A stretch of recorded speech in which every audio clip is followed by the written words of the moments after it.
aqui em Deuteronômio 30, no versículo 19.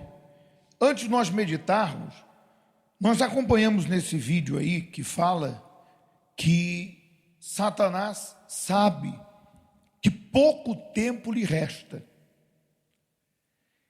E sabendo que pouco tempo lhe resta,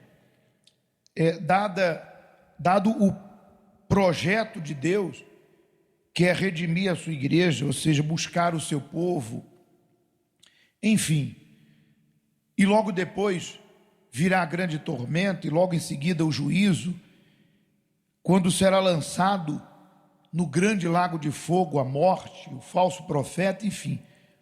Como diz as profecias, Satanás sabe que enquanto nós estamos aqui, enquanto nosso Senhor não volta para buscar o seu povo, ele sabe que esse é o período de tempo que ele tem para desviar as pessoas do caminho da luz, de Deus, da salvação, e levá-las à perdição.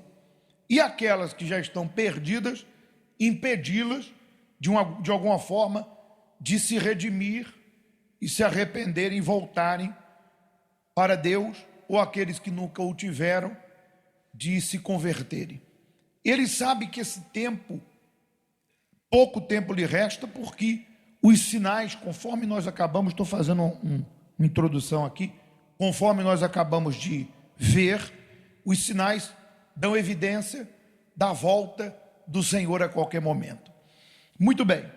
Então, o diabo, sabendo disso, ele vai tentar de todas as maneiras levar o maior número de pessoas possíveis para as trevas. E aí que está a questão. A pergunta é: o que é necessário para eu e você remir o tempo e aproveitar a oportunidade que a Deus ou de Deus está sendo dada para nós? O que eu preciso? Porque o que nós não vamos deixar de ver são pessoas ignorando a palavra, são pessoas abandonando Jesus, fique claro isso. O que nós não vamos deixar de ver é a maldade humana, porque está lá escrito que no final dos tempos, os tempos serão difíceis, porque os homens serão egoístas, gananciosos, maliciosos, inimigos do bem, atrevidos, cruéis. Então, quando a gente começa a ver toda essa maldade, todo esse distanciamento do mundo de Deus, e é claro, como sempre falamos, quanto mais longe de Deus, mais perto do diabo, que é as trevas, então o homem piora a cada dia. E aí nós nos perguntamos, meu Deus, dada tanta maldade, tantas pessoas longe de Deus, outras abandonando Deus, outras que não querem Deus, eu estou nesse meio como Noé no meio daquela geração perversa. E o que eu faço para remir o tempo também? Para aproveitar essa oportunidade? O que eu faço? O que é necessário? Eu preciso ler mais a Bíblia? Eu preciso vir mais à igreja? Eu preciso ajudar mais o próximo? O que é necessário? Eu preciso conversar com o pastor e pedir uma orientação a ele, que ele pode me dar? O que eu preciso? Porque é aí que está a questão. Às vezes a pessoa, ela fica querendo saber uma receita pronta, para ela estar ligada a Deus, para ela estar em comunhão, para ela estar bem com Deus. Que receita pronta é esta? O que é necessário, meu Deus do céu? E aqui, no que nós vamos ler, nós encontramos uma resposta clara, e que quando nós começarmos a refletir sobre ela, você vai ver que esse é o caminho para eu e você aproveitarmos a oportunidade que de Deus está nos sendo dada, que é a salvação, qual a Bíblia diz que não podemos rejeitar tão grande salvação. Quando nós lemos, vamos entender o que é necessário para a gente se manter e remir o tempo e ganhar a nossa alma. Vamos lá, vamos a Deuteronômio, para a gente entender que não há complexidade, que não há mistério em torno de uma vida com Deus. Muito bem. E Deus diz assim: os céus e a terra tomo hoje por testemunhas contra vós, de que tenho proposto a vida e a morte, a bênção e a maldição. Escolhe,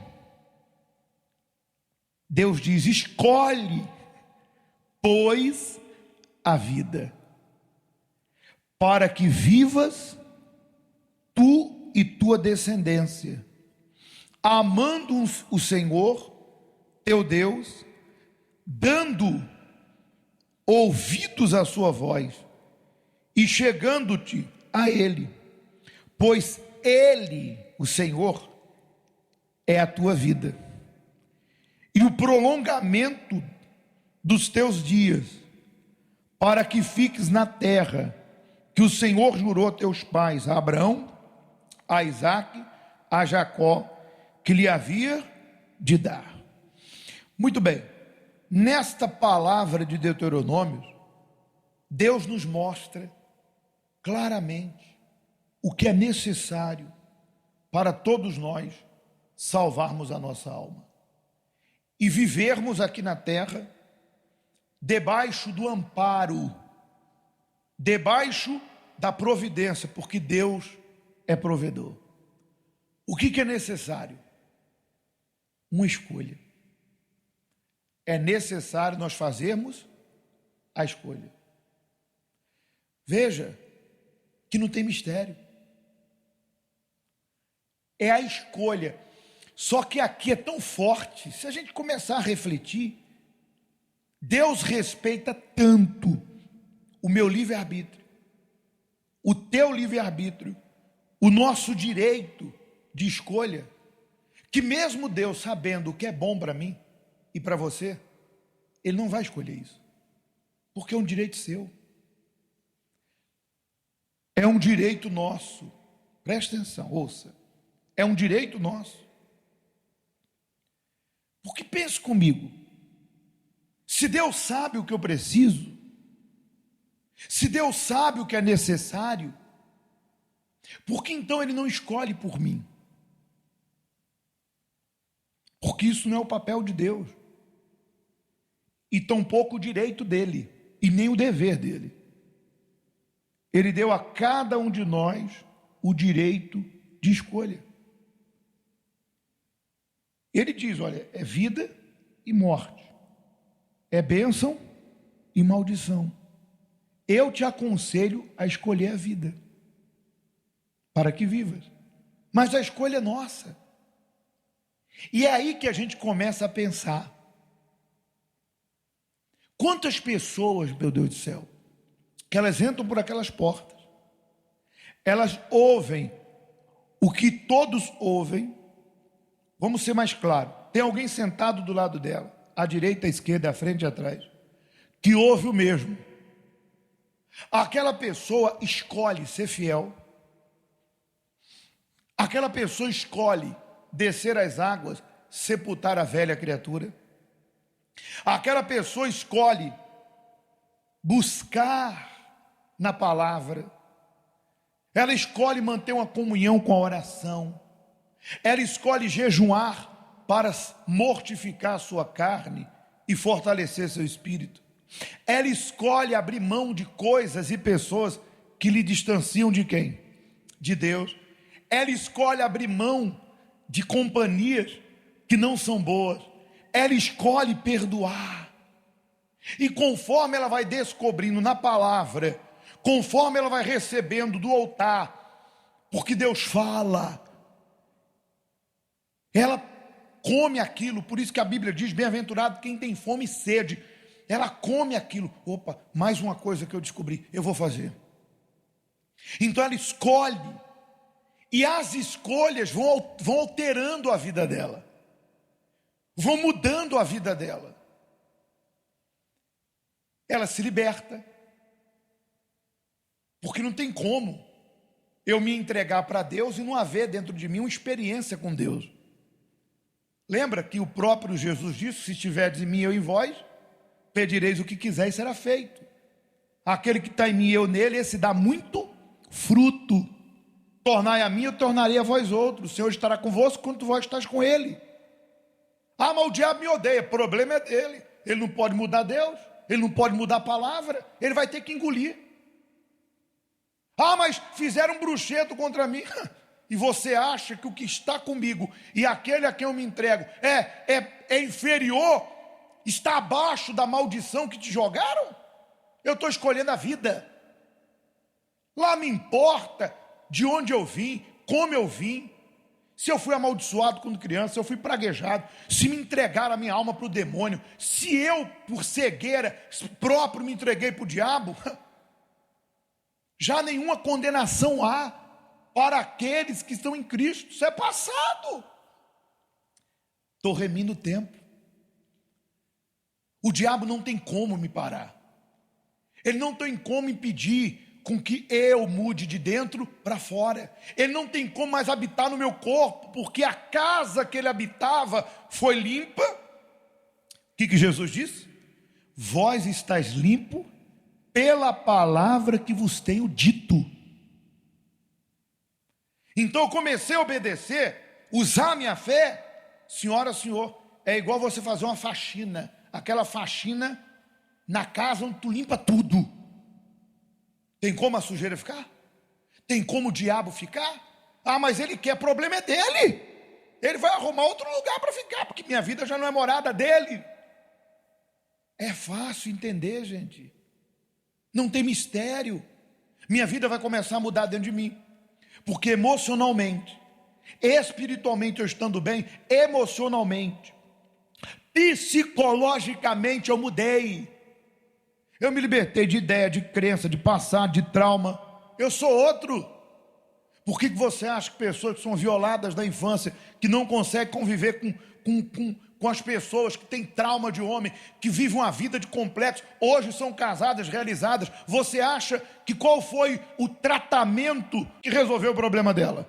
Nós não estamos aqui desprezando nenhum profissional, mas tem trauma que ninguém fora consegue remover, senão a fé em Deus.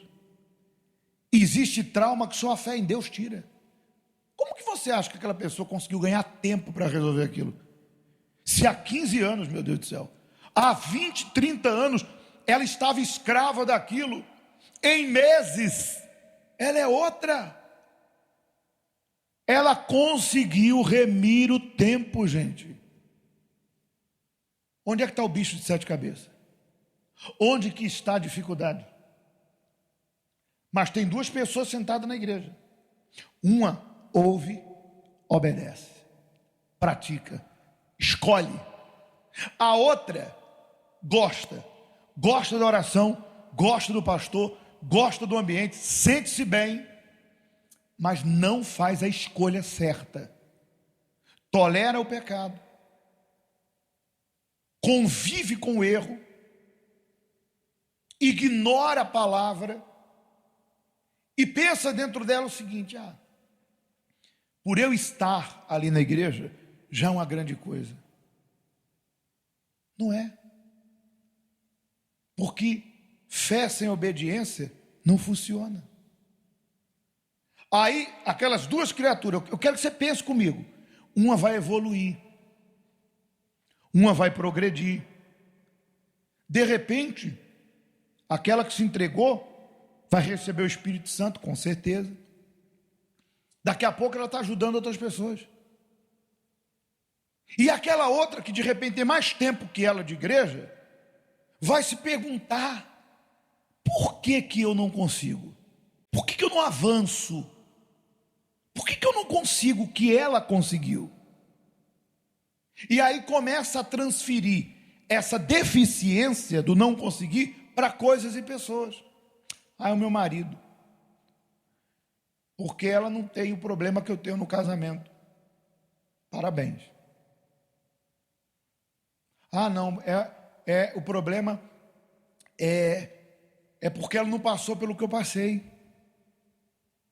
Aí começa a transferir a falta de escolha, ou a escolha certa, para coisas e pessoas que não é uma causa, é um efeito.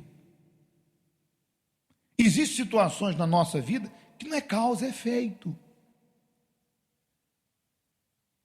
Então, não sei se você está conseguindo perceber. Você quer resolver a sua vida? Você quer mudar a história da sua vida? Faça a escolha certa. Escolha. Obedeça. Escolha, se entregue.